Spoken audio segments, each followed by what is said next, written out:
What's up mga kumare kuntigang o kumusta po kayo? For today's video po mga kumare kuntigang eto na.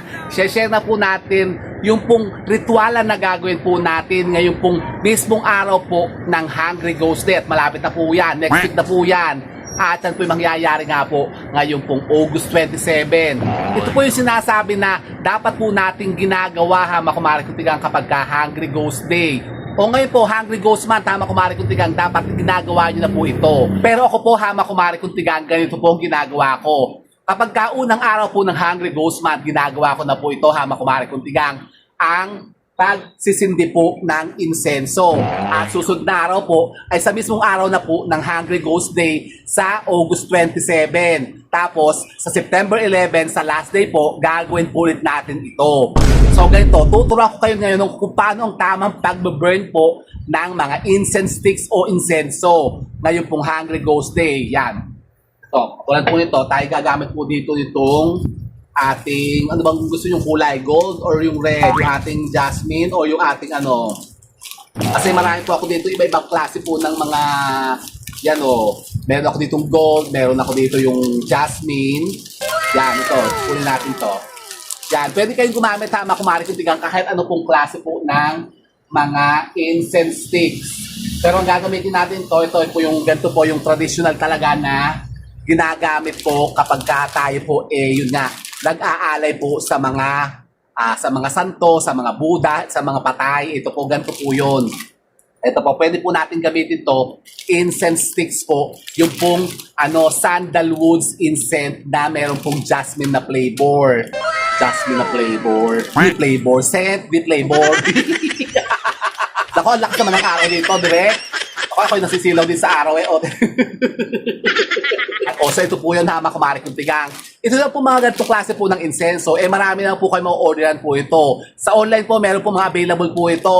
Diyan sa mga Shopee, sa mga TikTok. Pwede po kayo mag-order dyan. O kung halimbawa kayo po mapapadpad po sa Binondo, pwede po kayo bumili doon. Yan, mura lang naman po kasi mga ganito. Ito isang pack na ganito yung mura lang. Nasa wala pa ata itong 200 Parang 159 lang ata bili ko dito sa ganito. Ilang pieces na ba to? Wala naman nakalagay ilang pieces na to. Kasi inchik-inchik kasi nakalagay. So, 100 pieces ata ito. Pero parang ang dami. So, ito po. Sandalwood po siya. Nakalagay ito. Sandalwood incense sticks made in China. Pero kahit ano naman pong incense sticks, pwede na pong gamitin, hama kumare kuntigang. So, ito po. Gagamit po tayo dito itong flavor na to, itong set na to ng sandalwood incense sticks. So, paano ba ang pag-burn po nito, hama kumare kuntigang? Basta tatandaan nyo po, hama kumare kuntigang, sa pag-burn po ng mga incense sticks, dapat po ay odd numbers po ang sisindihan natin, hama kumare kuntigang. Yan. Pwede po kayo magsindi dito, halimbawa, 3, 5, o 7. Yan. Basta kailangan po, sobra-sobra po, hama kumare kuntigang. Huwag po yung sasakto na dalawa-dalawahan. Halimbawa, katulad po nito, nag-umpisa po ang Hungry Ghost Month noong pong August 13. Dapat po, nagsindi po kayo ng insenso dyan sa bahay po ninyo. Halimbawa, kukuha po kayo ng 3 pirasong insenso. Yan, mga 3 piraso. Pero ako po, gusto ko 7. Yan, kasi para mas malakas yung usok. Yan, so 7, ganyan. Ganyan, konti lang naman yung 7, hama kumare kuntigang, kasi mas maganda, mas yung aroma ng usok nito, yung scent po niya, maglilingering sa buong bahay natin. Ito po, hama kumare kuntigang, kasi isisindihan po natin sa loob ng bahay natin. Para yung mga sinasabing mga hungry ghost na maaring pumunta sa bahay natin, hindi sila papasok. Kumbaga, makokontra kasi nito yung mga spirits na maaring naglilingering dyan sa labas ng bahay natin at gusto nila pumasok sa loob ng bahay, hindi po sila makakatuloy sa loob ng bahay natin kasi kukontahin nga po sila ng ating mga insenso.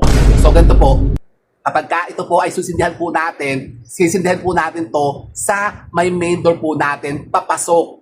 Doon po kayo mismo magsisindi sa may harapan po ng main door po ninyo na nakaharap kayo sa loob.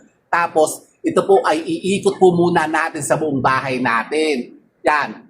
Sa dining, sa kitchen, sa mga CR, sa kwarto nyo, tapos sa buong bahay. Pagkatapos po, hama kumare kuntigang, ito po ay ilalagay po ninyo sa incense burner. Yan, ganun lang po, hama kumare kuntigang. At kapag magsisindi po kayo ng incense, hahawakan nyo po siya dito, 3/4 po nung pong incense sticks dyan po. Dyan po ang paghawak niyang ganyan po. Tapos, sisindihan nyo po siya, mas maganda po kung sisindihan nyo po ito ng posporo. Huwag po doon sa halimbawa, may nakasinding kandila, doon yung sisindihan. Mas maganda po, sindihan nyo po ito ng posporo. Posporo po, hama kumari kung tigang. O halimbawa, pwede naman siguro lighter. Tapos, ito po, ay sisindihan nyo po sa harapan po ng mga main door po ninyo. Doon po sa mga pinaka-entrance ng bahay po ninyo, main door, doon po kayo magsisindi, nakaharap po kayo sa loob ng bahay nyo. Tapos, iikot nyo po ito habang siya po ay umuusok.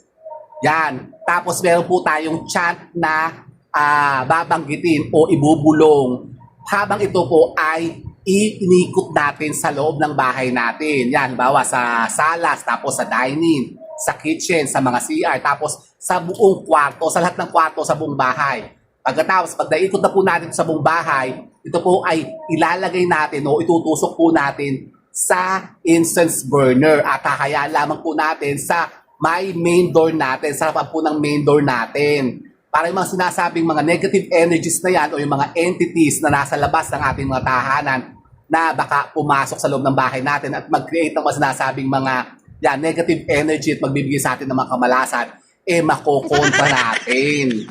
So, ganun po. Hindi naman po kailangan araw-araw tayo magsisindi ng incense sticks. Pero, mas maganda po kung kayo po magsisindi ng incense sticks tuwing araw po ng Biyernes. Pero iwasan nyo lang po, hama kumari kung tigang, tatandaan nyo, kapag kayo po magsisindi ng incense sticks, kahit po hindi Hungry Ghost Month, huwag po kayo magsisindi po ng incense sticks kapag umuulan. Yun po tatandaan nyo, kapag medyo rainy, nagdi-drizzle yung ulan, huwag kayo magsisindi ng incense sticks kasi mas lalo nyo maakit yung mga negative mga entities o yung mga negative spirits na nasa labas at yan po ay papasok sa inyo. Parang sisilong sila sa bahay nyo. Kasi maamoy nila yung incense sticks, yung aroma niya o yung usok niya at parang mai-invite nyo po sila. Ganun, nakakatakot naman. Opo, kaya iwasan nyo yan kapag kayo po magsisindi ng incense sticks ng umuulan.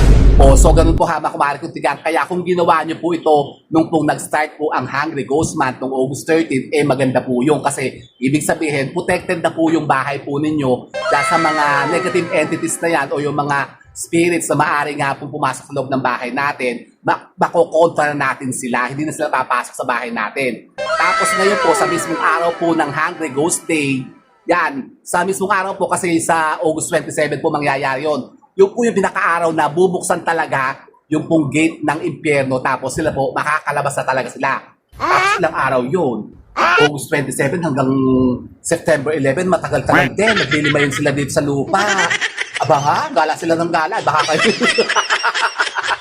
Abay, matagal-tagal din. Sila maglilimayin dito sa lupa. Aha, hindi happy-happy sila.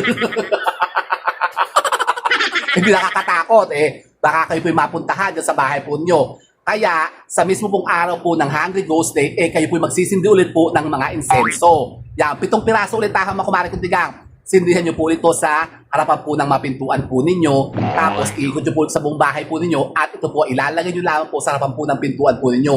Doon nyo lang po siya ititirik, doon po sa incense burner. Tapos, magsindi po kayo ng isang kandila.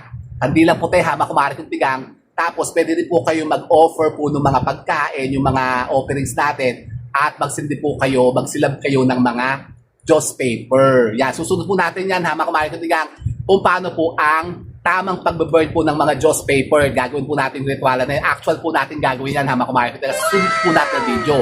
Tapos, ganon, ginawa nyo po yan sa mismong araw po ng Hungry Ghost Day.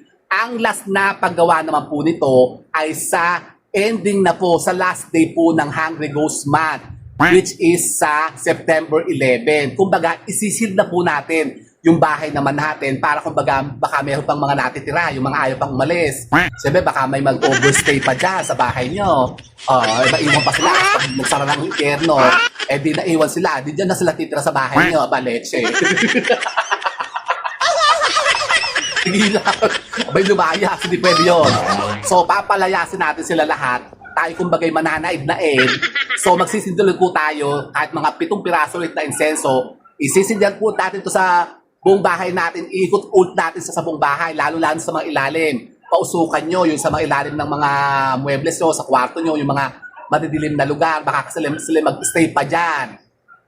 Di nakatakot. So, gawin nyo po ito ha, mga kumare kong tigang. Yan, 3 beses lang na po sa mismong start ng Hungry Ghost Month, sa mismong Hungry Ghost Day, at sa last day po ng Hungry Ghost Month. Sa mismong last day po, kasi isisil na natin yung bahay natin para kumbaga yung mga natitira pa na mga makukulit na mga kaluluwa na naandyan na nag-overstay, papalayasin natin sila. Leche. So, ganun po ha, mga kumare kong tigang, gawin nyo po yan.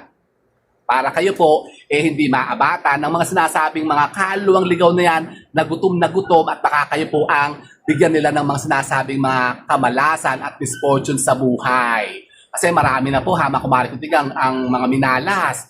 Kasi katulad nung dito yung, namin, yung kapitan namin ay nabangga, ay Hungry Ghost Month.